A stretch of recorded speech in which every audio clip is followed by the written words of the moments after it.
year to honor the day. The Constitution of India came into effect in 1950.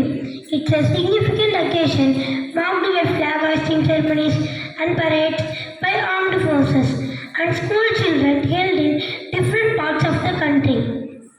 Dr. B.R. Ambedkar was a father of the Indian Constitution.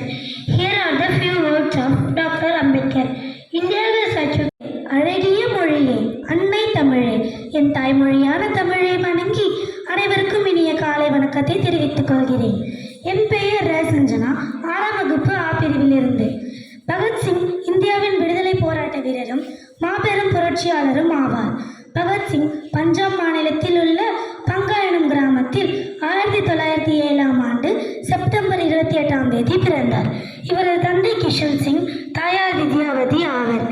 Jallian வாலாபாக் படுகொலை நிகழ்வு பகத்சிங் மனதில் நீங்கா துயரை ஏற்படுத்தியது. 1926இல் பகத்சிங் நவஜவான் பாரத சபா என்ற இளைஞர் அமைப்பை நிறுவினார். துப்பாக்கியும் புத்தகங்களும் இவரது நெருங்கிய நண்பர்கள். இன்குலாப் ஜிந்தாபாத், புரட்சி ஓங்குக என்பது இவரது தாரக மந்திரம்.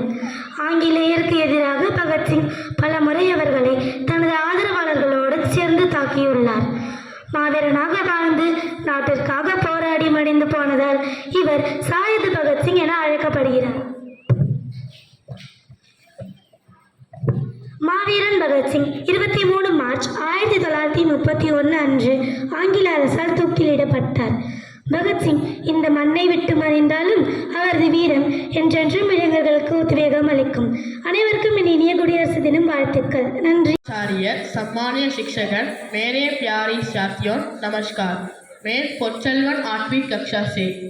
सिंहासन हिल उठे, राजवंशों ने भृगुटी ताड़ी थी, बूढ़े भारत में आई फिर से नया जवानी थी। गुमी हुई आज़ादी की कीमत सबने पहचानी थी, दूर फिरंगी को करने की सबने मन में ठानी थी। चमक उठी सन 57 में वही तलवार पुरानी थी, बुधेले हरबोलों के मुंह हमने सुनी कहानी थी।